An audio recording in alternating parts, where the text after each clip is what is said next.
Student, आज हम करेंगे +1 अकाउंटेंसी का चैप्टर 6 अकाउंटिंग इक्वेशन। आज हमारा इसका 5th लेक्चर है और इसके अंदर आज हम कुछ इलिस्ट्रेशन करने जा रहे हैं जो अकाउंटिंग इक्वेशन से रिलेटेड है। तो मैं आपको एक इलिस्ट्रेशन दिखा देती हूँ, रीड करवा देती हूँ।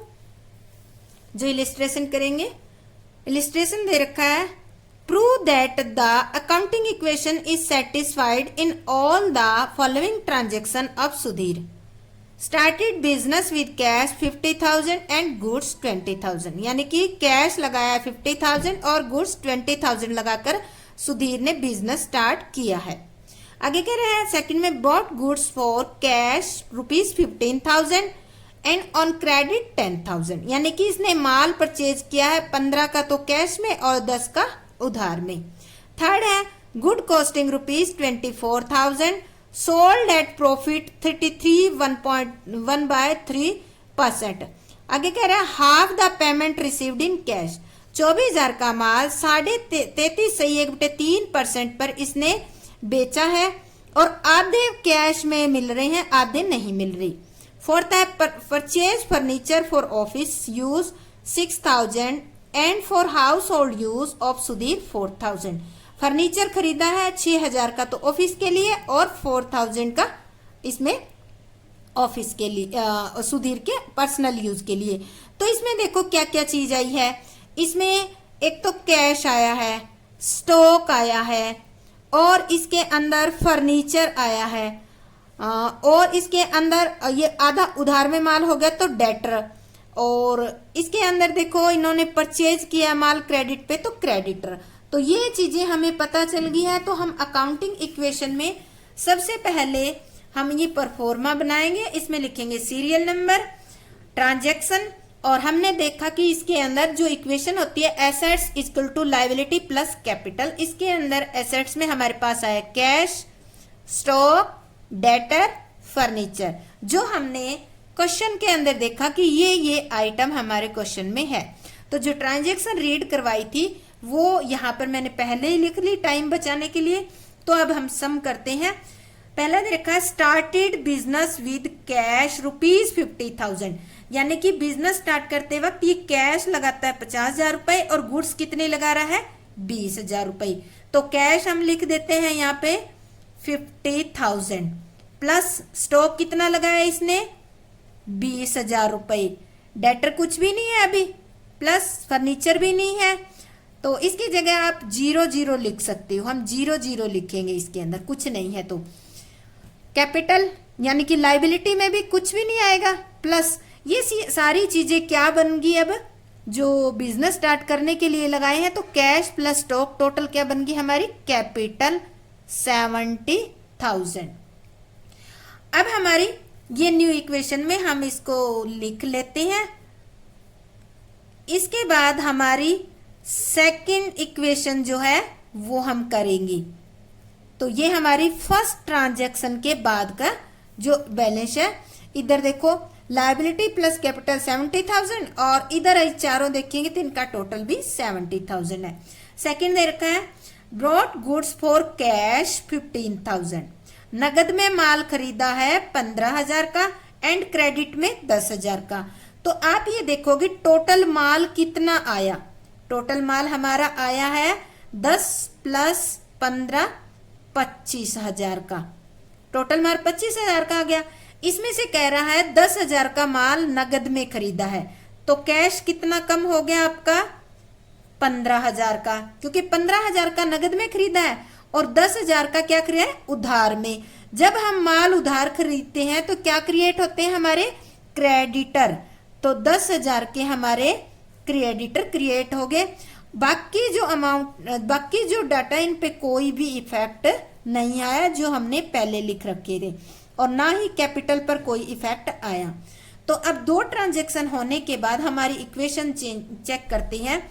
कैश हमारे पास बचा अब 35,000, स्टॉक हमारा हो गया 20 प्लस 25 45,000 प्लस डेटर 0, फर्नीचर भी 0, लायबिलिटी हमारी क्रेडिटर के रूप में 10,000 और कैपिटल है 70,000।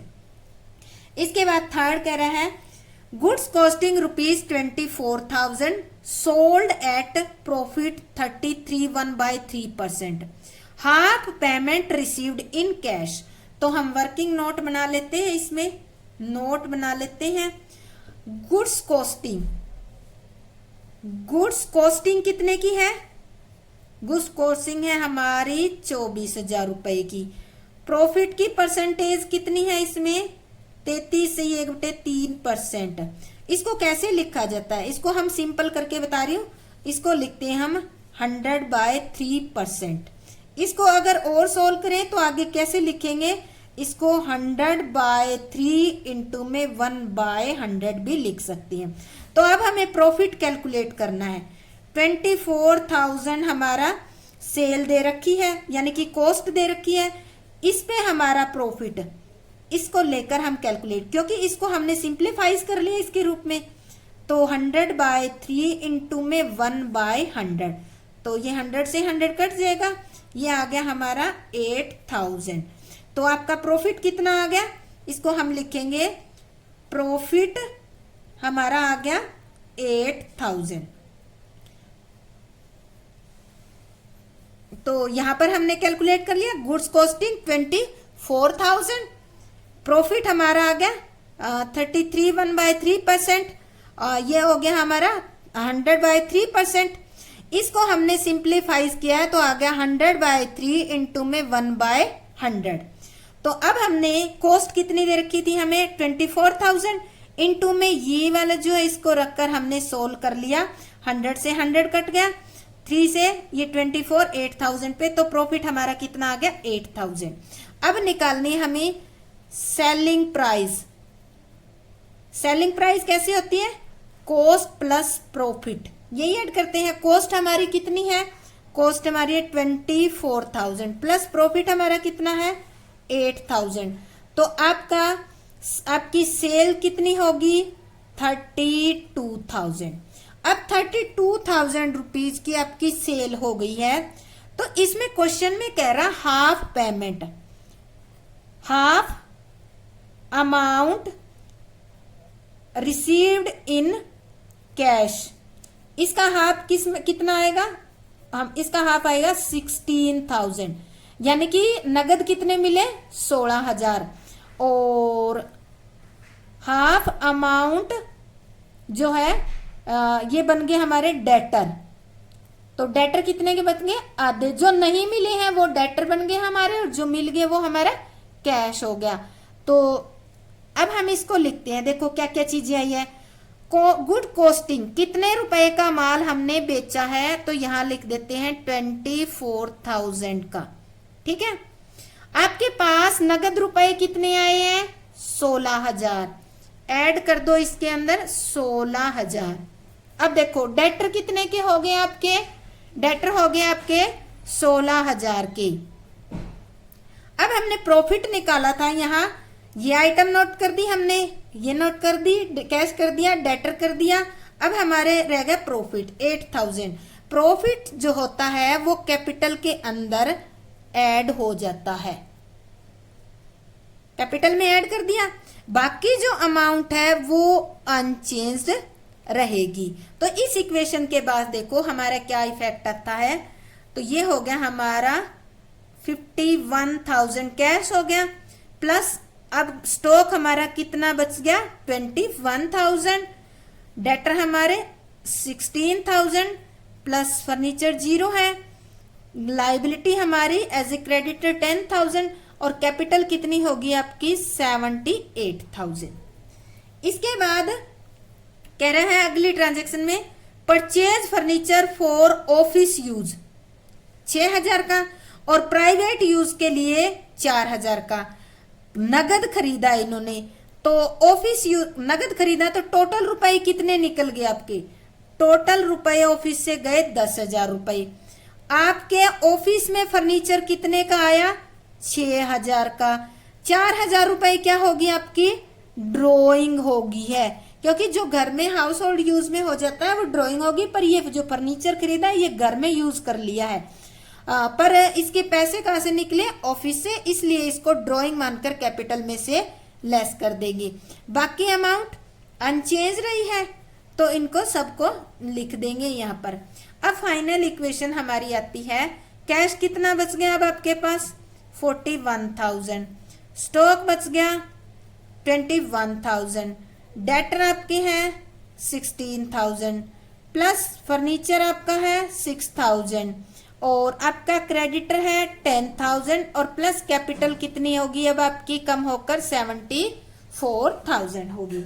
तो इस तरह से स्टूडेंट हम कोई भी पॉइंट होते हैं नोट बनाकर आप इसमें सोल्व कर सकती हो।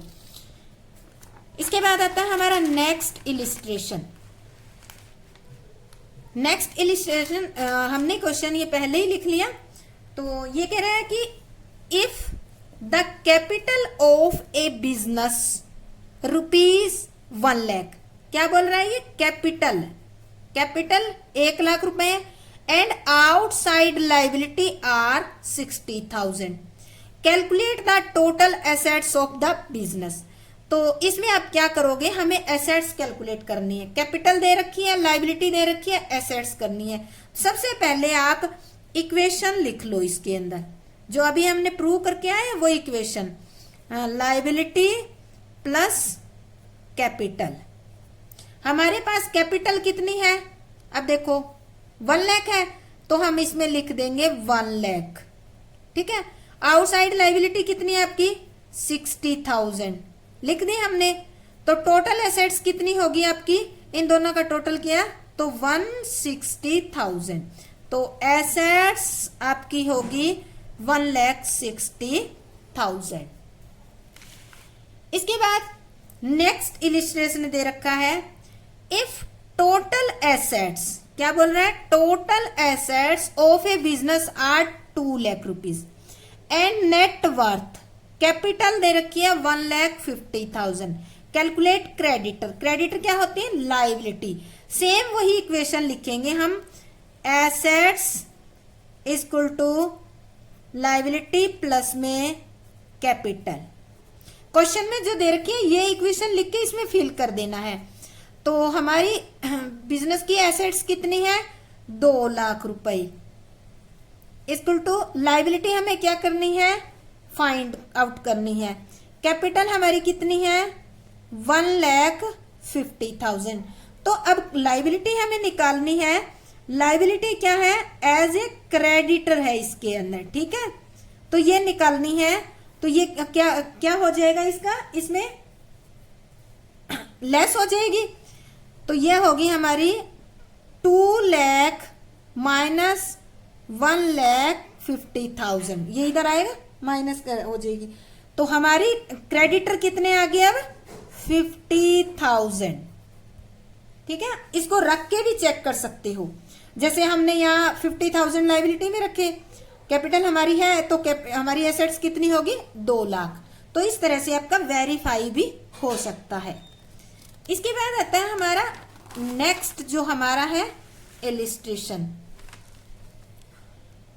ये कह रहा है कि a commenced business on 1 April 2011 with a capital of 5 lakh. कब की तारीख दे रखी है, 1 अप्रैल की दे रखी है, 1 अप्रैल 2011 कैपिटल दे रखी है 5 लाख। तो ये कौन सी होगी, अगर 1 अप्रैल को जो कैपिटल होती है वो कौन सी कैपिटल होती है, ओपनिंग कैपिटल। ऑन 31 मार्च 2012, आगे देखो डेट दे रखी है क्लोजिंग की, हिज एसेट्स वर्थ ₹7,80,000 और उसकी एसेट्स कितनी है 7,80,000 एंड लाइबिलिटी कितनी है 70,000। आगे कह रहा है find out his closing capital and profit earn during the year. तो अब देखो हमें क्या निकालनी है, क्लोजिंग कैपिटल निकालनी है और प्रॉफिट निकालना है। ओपनिंग कैपिटल क्वेश्चन में दे रखी है। तो अब हम इसको सोल्व करेंगे। तो सॉल्यूशन, सबसे पहले हम क्या करेंगे, देखो हमें कैपिटल निकालने के लिए वही फॉर्मूला लिख लेते हैं हम। कैपिटल कैसे निकालेंगे हम, क्लोजिंग 31 मार्च दे रखी है तो यहां लिख लेते हैं क्लोजिंग कैपिटल। क्लोजिंग कैपिटल कैसे निकाली जाती है, जो इक्वेशन बताई थी ना आपकी, assets minus capital plus liability, ठीक है, इसी के अकॉर्डिंग तो हम निकाल रहे हैं कैपिटल, आगे ले आए हम। तो अब लिखाते हैं closing assets minus closing liability. देखो क्लोजिंग कैपिटल निकालें, क्लोजिंग एसेट्स कितनी है आपकी, क्लोजिंग एसेट्स है 7,80,000 माइनस क्लोजिंग लायबिलिटी 70,000, तो आपकी क्लोजिंग कैपिटल कितनी आ गई, इसमें से ये लेस कर देंगे तो ये आ जाएगी आपकी 7,10,000। ये कौन सी आ गई आपकी क्लोजिंग कैपिटल, ये होगी हमारी क्लोजिंग कैपिटल, यानी कि क्लोजिंग कैपिटल फाइंड आउट हो गया, हमारा आंसर आ गया। सेकंड कहता है प्रॉफिट। अब प्रॉफिट कैसे निकालते हैं, प्रॉफिट हम हमेशा निकालते हैं साल की एंड की कैपिटल और ओपनिंग की कैपिटल को कंपेयर करते हैं। तो अगर मान लो क्लोजिंग की कैपिटल ओपनिंग कैपिटल से ज्यादा होती है तो हमारा प्रॉफिट होता है। तो हम लेते हैं closing capital minus opening capital. तो क्लोजिंग कैपिटल में से अगर ओपनिंग कैपिटल लेस कर देते हैं, अगर मान लेते हैं क्लोजिंग कैपिटल इससे ज्यादा है तो प्रॉफिट आएगा, क्योंकि देखो साल के स्टार्टिंग में हम कैपिटल लगाते हैं, कैपिटल लगाकर पूरा साल बिजनेस में हम एक्टिविटी करते हैं और कुछ प्रॉफिट कमाते हैं। वो प्रॉफिट किस में ऐड हो जाता है, ओपनिंग कैपिटल में, और फिर वो ऐड होकर बाद में क्या होता है, अगर देखो ओपनिंग कैपिटल में प्रॉफिट तो हम ऐड कर देंगे, साल में कोई ड्राइंग की तो वो निकाल देंगे, उसके बाद क्या आती है हमारी क्लोजिंग कैपिटल। अगर क्लोजिंग कैपिटल ओपनिंग से ज्यादा है तो इसका मतलब प्रॉफिट, अगर क्लोजिंग कैपिटल ओपनिंग से कम है तो इसका मतलब लॉस। तो क्लोजिंग कैपिटल कितनी निकाली हमने, 7,10,000 माइनस ओपनिंग कैपिटल कितनी है हमारी 5 लाख रुपए। ये देखो 1 अप्रैल 2011 5 लाख, तो हम यहां लिख देंगे ओपनिंग कैपिटल 5 लाख। तो ये हमारा आ गया प्रॉफिट, हमारा आ गया 7,10,000 में से 5 लाख लेस करेंगे तो 2,10,000 रुपए हमारा प्रॉफिट आ गया। दो चीजें फाइंड आउट करनी थी, एक तो कैपिटल और एक प्रॉफिट हमें फाइंड आउट करना था। इसके बाद आता है हमारा नेक्स्ट जो है क्वेश्चन 12।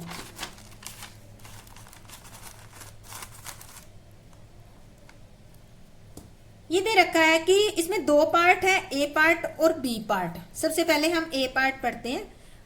स्टेटमेंट ध्यान से पढ़ने के बाद हमारा क्वेश्चन आधा हो जाता है, समझो। Surendra Mohan started business on 1 April 2011 with a capital of 7,50,000। 1 April 2011 को बिजनेस शुरू किया है, कितनी पूंजी लगाकर 7,50,000। तो ये कौन सी कैपिटल होगी, opening capital. And A loan of ₹2,000, और लोन कितना है, ये भी स्टार्टिंग में जब बिजनेस शुरू किया तब लोन लिया, 2 लाख रुपए लोन है। Taken from Punjab national bank, कहां से लिया इसने, पंजाब नेशनल बैंक से लिया। तो ये बात होगी हमारे साल के स्टार्टिंग की, यानी कि इसने खुद की पूंजी लगाई 5 लाख रुपए और 2 लाख रुपए लोन लेकर इसने 1 अप्रैल 2011 को बिजनेस शुरू कर लिया। अब आता है 31 मार्च 2012 को, साल के एंड वाले डे की बात कर रही हूं मैं। हिज एसेट्स वर ₹15 लाख, यानी कि साल के एंड में जब इनको पता चला, ये फाइनल अकाउंट बनाए तो इनके पास एसेट्स कितनी थी, 15 लाख रुपए। आगे कह रहा क्वेश्चन में find out his capital on 31 मार्च 2012। तो हमें क्लोजिंग कैपिटल कैलकुलेट करनी है एंड प्रॉफिट मेड और losses incurred during the year 2011-12, यानी कि क्लोजिंग कैपिटल और हमें क्या निकालना है, प्रॉफिट। तो अब आपको एक बात ध्यान देनी है, ओपनिंग कैपिटल तो हमें दे रखी है, ओपनिंग में 2 लाख रुपए लायबिलिटी है, यहाँ जब बिजनेस शुरू किया तब हमने ली थी। उसके बाद इन्होंने सीधा कह दिया कि क्लोजिंग यानी कि 31 मार्च को एसेट्स आपकी 15 लाख रुपए है। पर देखो ये 2 लाख रुपए लाइबिलिटी है, इसकी पेमेंट करने का इन्होंने कहीं जिक्र नहीं किया, तो ये क्या है, एज इट इज खड़ी है अभी। और एसेट्स 15 लाख दे दी, तो हम क्लोजिंग कैपिटल कैसे निकालेंगे, वही फॉर्मूला लिख लेंगे हम। सबसे पहले तो आपको समझने के लिए मैं ये लिखूंगी, assets equal to capital plus liability. ये इक्वेशन समझाने के लिए लिख रही हूं, सिर्फ इस इक्वेशन के बेस पे ही हम ये पूरा सवाल सोल्व करेंगे।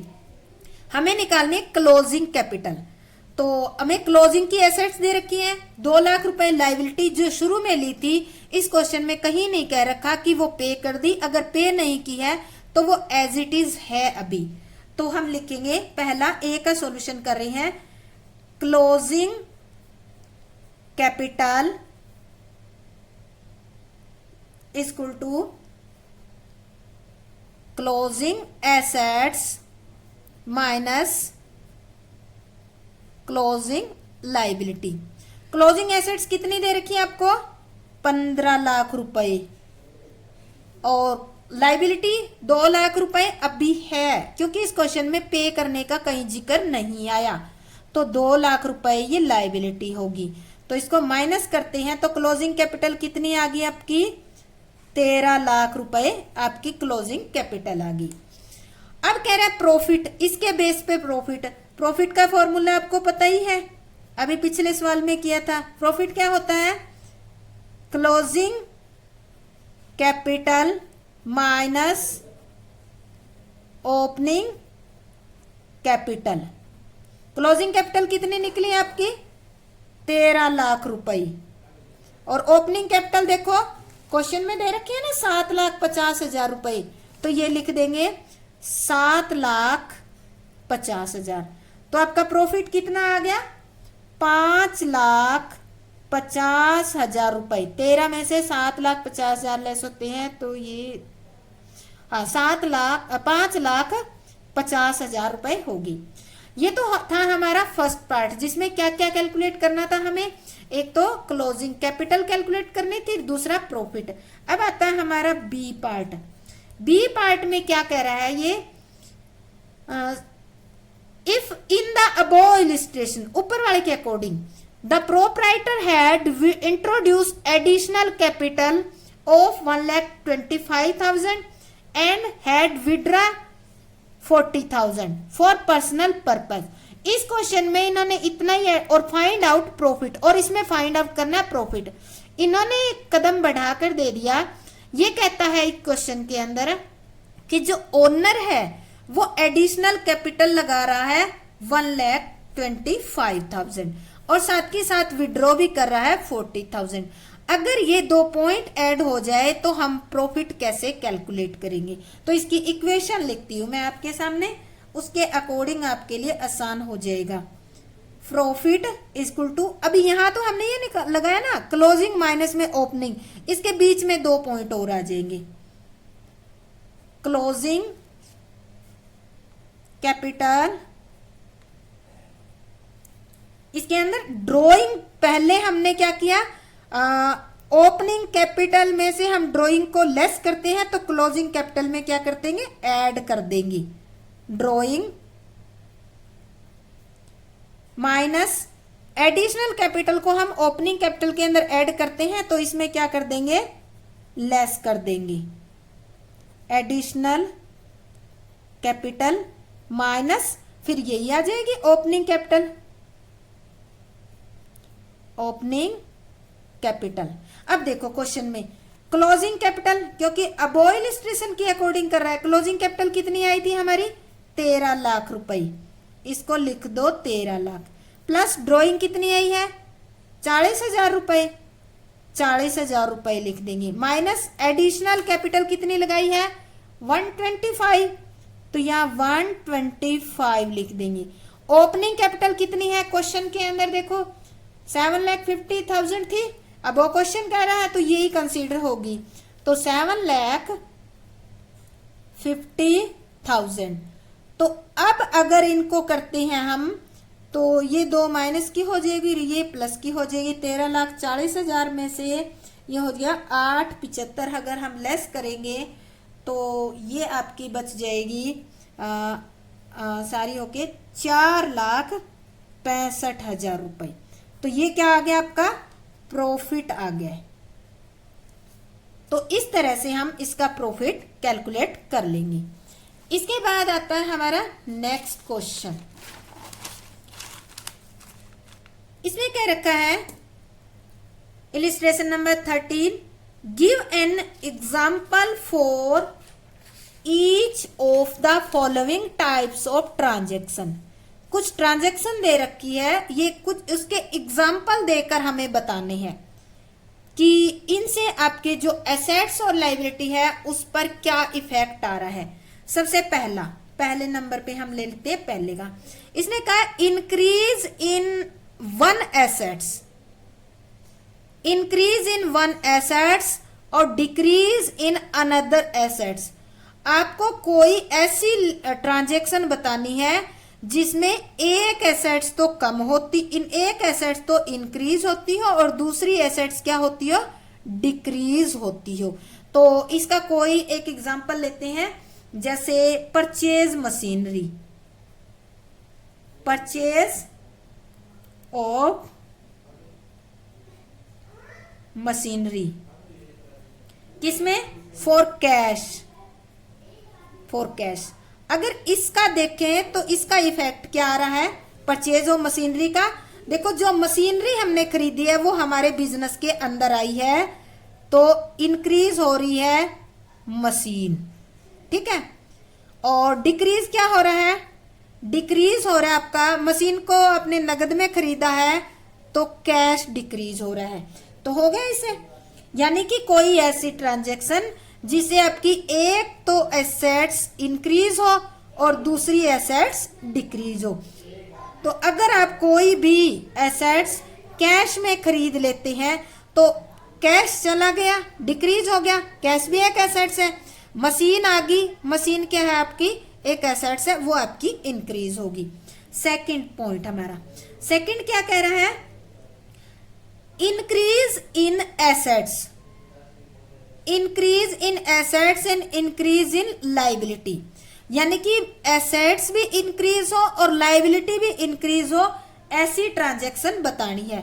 तो ये सेम वाली ले सकते हैं हम, इसके अंदर थोड़ा सा चेंज कर देंगे, purchase of machinery for on credit. अगर आप यही मशीनरी उधार में खरीद लेते हो तो क्या होगा, क्या इफेक्ट आएगा इस पे, मशीन खरीदी है तो इंक्रीज हुई है मशीन, क्योंकि मशीनरी तो आपके आगे बिजनेस में। और क्या क्रेडिटर हो गए, ये हो गए इंक्रीज, दूसरी क्या बताई इन्होंने, इंक्रीज इन लायबिलिटी, हाँ इंक्रीज क्रेडिटर, क्रेडिटर क्या हो गए, इंक्रीज हो गए। यानी कि अगर कोई एसेट्स आप उधार पे खरीद लेते हो तो आपकी एसेट्स इंक्रीज हो जाती है। मशीनरी एक क्या है एसेट्स और ये क्या है एक लायबिलिटी है।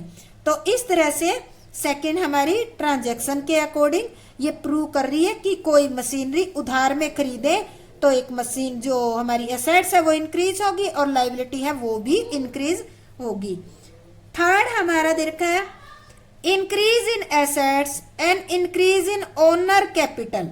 यानी कि ऐसी ट्रांजैक्शन देनी है जिससे एसेट्स भी इंक्रीज हो और ओनर की कैपिटल भी इंक्रीज हो।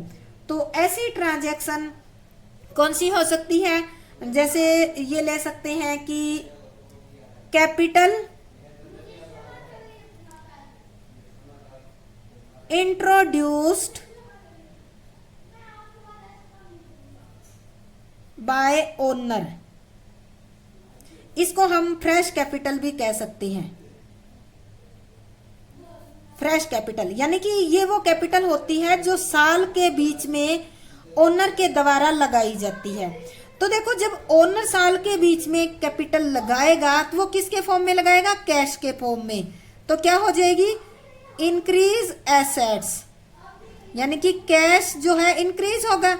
और दूसरी साइड क्या होगी, ये हो जाएगी इंक्रीज ओनर कैपिटल, ओनर की कैपिटल भी इंक्रीज हो जाएगी।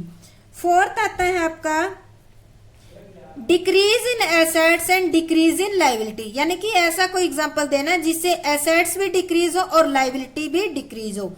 तो ऐसी transaction decrease in assets and decrease in liability, तो हम लेते हैं पेड टू क्रेडिटर। तो इससे क्या होगा, आप पेड कर रहे हो तो कैश कम हो रहा है, तो इससे होती है डिक्रीज इन कैश। कैश क्या है आपका, एसेट्स है। और दूसरी साइड देखो, क्रेडिटर क्या है आपकी, लाइबिलिटी, तो ये भी कम हो जाएंगे, डिक्रीज इन क्रेडिटर, ये क्या है आपकी लाइबिलिटी। तो इस तरह से क्रेडिटर को अगर पे कर देते हो तो एक तरफ तो क्रेडिटर पे करने के कारण आप कैश यूज कर रहे हो तो कैश कम हो जाएगा, वो एक एसेट्स है, और दूसरा आपके क्रेडिटर जो है वो कम हो जाएगा जो कि एक लाइबिलिटी है। फिफ्थ आपका decrease in assets and decrease in owner capital, यानी कि ऐसी ट्रांजैक्शन देनी है जिससे एसेट्स भी डिक्रीज हो और ओनर की कैपिटल भी डिक्रीज हो। तो हम लेते हैं cash withdraw bye owner, owner के द्वारा बिजनेस में से कैश निकाल लेना फॉर प्राइवेट यूज, यानी कि प्राइवेट यूज करने के लिए ओनर द्वारा बिजनेस में से कैश निकालना। तो इससे क्या होगा, जब वो कैश निकालेगा तो क्या हो जाएगी, डिक्रीज इन कैश, जो कि क्या है एक एसेट्स है। दूसरी साइड क्या हो जाएगी, डिक्रीज इन कैपिटल, जो ड्रॉइंग कर रहा है, यानी कि जब भी कोई ओनर बिजनेस में से अपनी कैपिटल निकाल लेता है तो उससे उसकी कैपिटल कम हो जाती है। तो इस तरह से हम ये ट्रांजैक्शन देकर आप ये प्रूव करके बता सकते हो कि कोई एक ट्रांजैक्शन से कैसे आपकी एसेट्स इंक्रीज होती है, कैसे दूसरी एसेट डिक्रीज या इंक्रीज होती है। तो स्टूडेंट, अगर ये आपको समझ में आ गया है तो लाइक शेयर और सब्सक्राइब जरूर करें। जय हिंद, जय भारत।